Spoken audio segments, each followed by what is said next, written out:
much. I have. If everybody has it, I'm not going to go over my bio. I just want to get right down to me. Okay.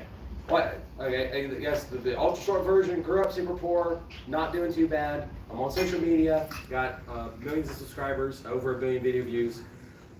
So obviously, I'm going to talk to you guys about how to have a super ultra profitable laundromat. Right. There we go. Danny's the one. After the inspection. Out of all the laundromat operators here, I am by far the smallest. If you guys watch me on YouTube or TikTok, and you're an established operator, you're laughing at me because you're like, oh my gosh, this guy's not making any money. Because my laundromat's small, it's 1,000 square feet, and then a lot of people come to the realization I also make a lot of money off social media, which is super, super cool, and I'm very, very blessed, very, very appreciative.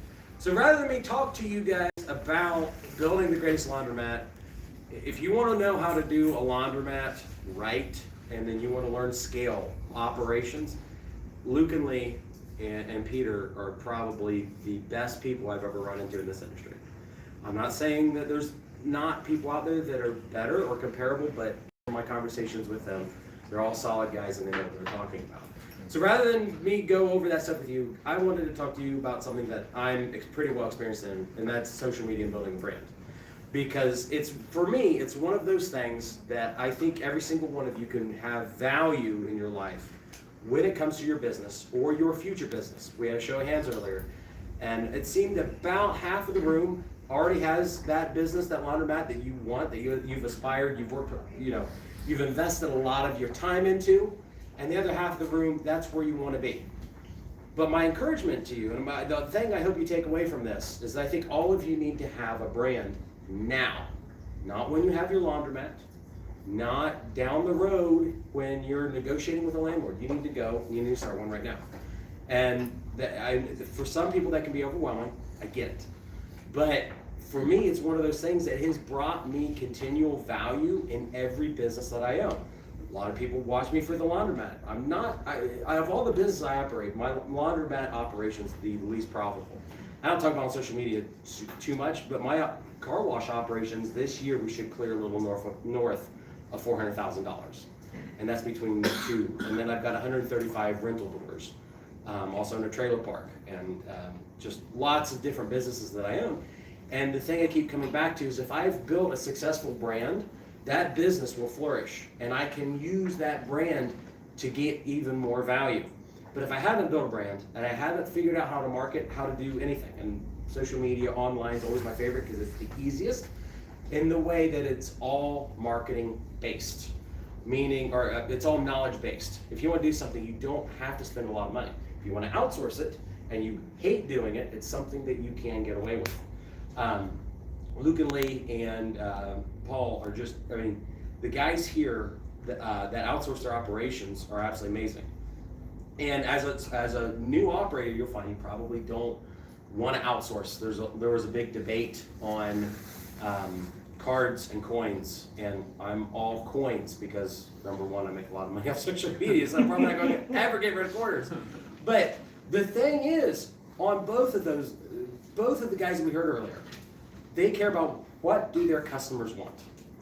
And Luke and Lee, their hearts are truly for serving their customers.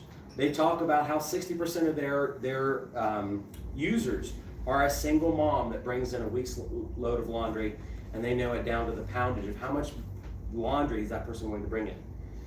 And as you guys grow your business, you have to realize that you're going to interact with a lot of different personalities. And as you start your lease negotiations, you talk to landlords, you talk to maybe real estate developers, you talk to real estate agents, real estate brokers, you talk to your customers, the crack addict that's in the bathroom that you really don't want to have to throw out. I've thrown multiple of those out. All of those people you're going to interact with, and it's going to be better, I promise, if you have built a brand. No one knows in this room that I have a media brand called Wash Ohio. I found a domain name. I started it 2 years ago. Now when I do coaching and consulting with people and they say, oh my gosh, Brandon, I need to call this real estate agent and I just don't feel like I can do it. And I get on the phone and I pick up the phone and I help my guys out and I say, all right, I'm gonna call this agent for you. And it's not Brandon with Investment Joy. half of, or 95% of the internet doesn't even know my last name. I have people that address me as Mr. Joy. I'm like, not bad. I don't know. Yeah. I mean, That's a great name. I'd like to be on private. That's not my name. And they think that my name is Joy, and it's just that's okay. But when I call these landlords and I call these real estate agents, I say this is brand with Wash, Ohio, and they say, "What's that?" I say we are a acquisition firm that deals with car washes and laundromats. I don't tell them how many I own. All I say is if you want to go find out about my operation, you can go on my website. And the conversation that I have with landlords, with agents, with people immediately changes. I'm not just some bum on the street.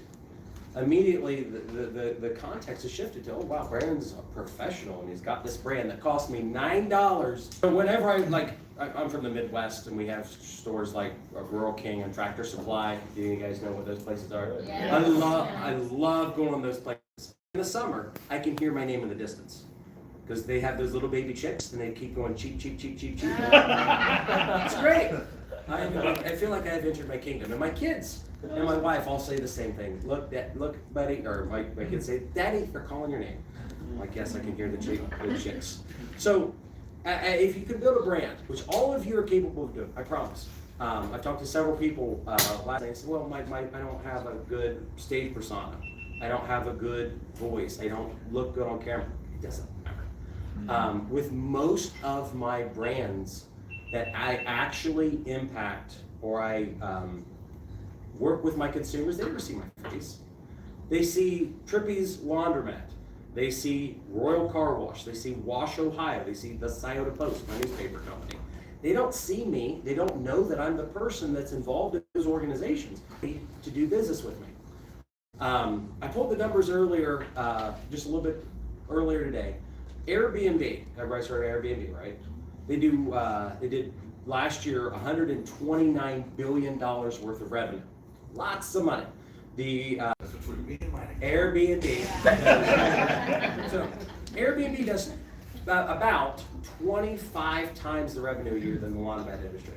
And obviously, the laundromat industry makes a lot of money because you already heard people here talk about how much money their laundromats are making. But when you actually go in and look at Airbnb's customers, they spend so much money figuring out why do people use Airbnbs. From a cost perspective, they are no cheaper than a hotel. I didn't think that was true until I actually looked at the numbers myself. Airbnbs are 20 to 25% more expensive per night than your average hotel. But why do people do that? And 81% of millennials and under, 40 somethings and under, use Airbnbs because they feel like they connect with a house. And if you're in the real estate development, I don't know if any of you guys have short-term rentals, it's like, most guys that I know, they're just manufacturing those things as quickly as they can. There's no heart and soul in the house. It's just they go down to Walmart or Hobby Lobby, they get some silly looking signs that say live, laugh, love, they slap it on the door and they charge $179 a night. That's what my mom does. Yeah. I mean, they do it and they make insane amounts of money, $129 billion last year. But the majority of people doing that have gotten experience. And the statistics are telling us that people, as time goes on, want to engage with brands and companies that make them feel good. And the thing is, that feeling good is so easy to manufacture and sell to people and give to people and use to promote your business. And if you look at it from the perspective of like Luke and Lee, because they're really trying to serve their customers, you can build a brand identity that helps customers, helps landlords get absolutely screwy laundromats, helps in I use my real estate company. We at one time had the largest social media presence in the state of Ohio. And I know everybody makes fun of Ohio, but we have 11 million people that live there. We're the 6th largest state in the United States. I had the largest real estate presence on Facebook, which at that time, Facebook was the #1 entity. And all I did was because I wanted to help people find a house to rent. And if you can manufacture those things, and I say manufacture, because I don't want it's not a great strategy to just throw everything against the wall and see what happens. You have to look at it. What's going to help people? how am I going to be able to create a story, create an identity that leaves people encountering my business and making them feel a little bit better after they encountered me. And I say that because my business partner, who I love to death, he's a great guy. He is an engineer at a nuclear facility. I talk about him pretty often. He doesn't do the money and finance stuff. That's my gig. He works in a nuclear plant, and he works on the equipment at my car wash. I was very blessed, very thankful to have it. And 2 years ago, we spent a lot of money sponsoring kids for 4-H. We have a county fair, like most of the Midwest does, and we bought every freaking rabbit in that whole entire show, in the whole entire event. We bought every single rabbit. And he did it, well, we did it as a company, spent thousands of dollars to buy rabbits. And I told him, I said, no one cares about this. And he said, but we're a farming community, people care about it. And I said, we need to gauge our response off of the amount of people that the business would create, the amount of feedback we get from the public. And we need to actually, when we invest money in these marketing projects, I want to see a return. And I want to see that people actually were encouraged by it. I want to see they came away, walking away from my brand, my car wash, my 2 little car washes in Southern Ohio. I want them to walk away and feel better about themselves. And we had 1 thank you letter, and trackable sales increased maybe $50. And he was literally depressed over spending thousands of dollars over a marketing budget, pretty much the whole entire year marketing budget for 4-H and the county fair, and no one cared. And he said, well, why would anybody do this? And I said, because you've left those 25, 30 kids with rabbits feeling okay, but you didn't tell them why they should feel okay. And he said, what do you mean? We bought rabbits. They should feel this. I said, no. The problem is sometimes you actually have to give people a story. You have to build something for them and then hand it to them on a simple platter to actually feel better about themselves. So the next year, I got in charge of the marketing budget right around fair time. So what I did in my social media brand was I took my kids and my van to the fair, which is one of the muddiest, dirtiest events that you can possibly have in Ohio, and I wrote "Wash Me" on the back of my van. And I created a ad. I didn't create an ad. I made up a post on Facebook, and it said, hey guys, we've sponsored animals last year, didn't give an amount. I said, guys, we're going to sponsor animals this year too.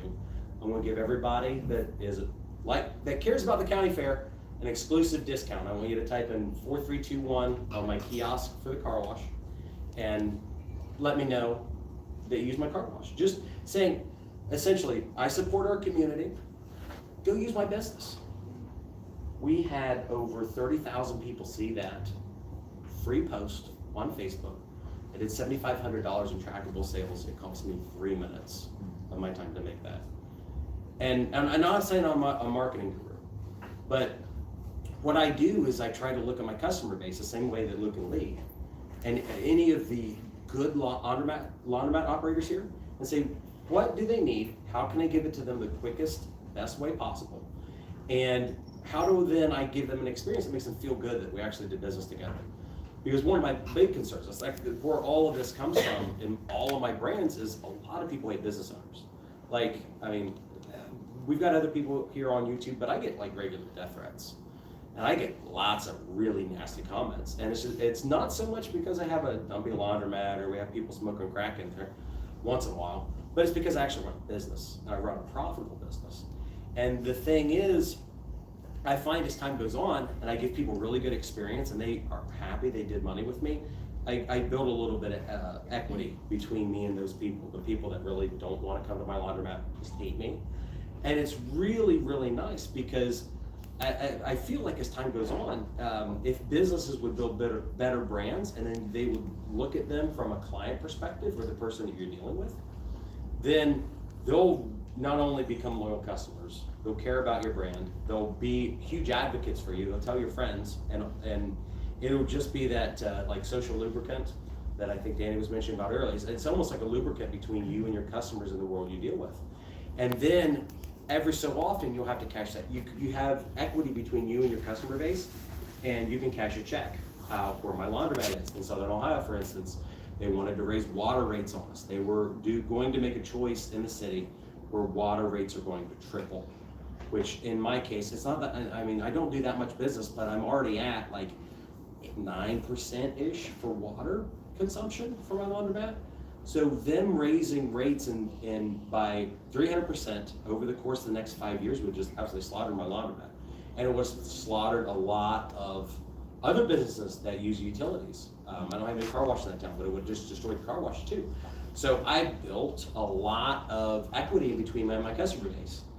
And I said, you know what, guys, I got a problem here at the laundromat. If the city passes this, I very likely will have to double my rates. And I feel like I'm a part of this community. I would love it if you would call the mayor and everybody on city council, and I listed everybody on city council's name. I gave my laundromat customers their information. And I said, please give them a kind message and let them know that you don't want to see water rates go up. And from someone on city council, I was told every member had to shut their phone off for 2 days. My one social media post created, I'm told, between 400 and 500 phone calls to city council. And this is only in a town of 26,000 people. So it's because that I built a brand image, I market to people. We have different local churches come in once in a while, and it's not that I want to be showy about the fact that I have churches coming in, but every time I do something like that, I build a social media post. I show my customers how we're involved in the community. And when I do that, and I showcase it, I get a lot of action on social media. And it's not that I don't do that stuff on my other businesses, but it's kind of one of those things where as you build a brand, you kind of have to come up with some strategies to kind of shove it down your customer's throat.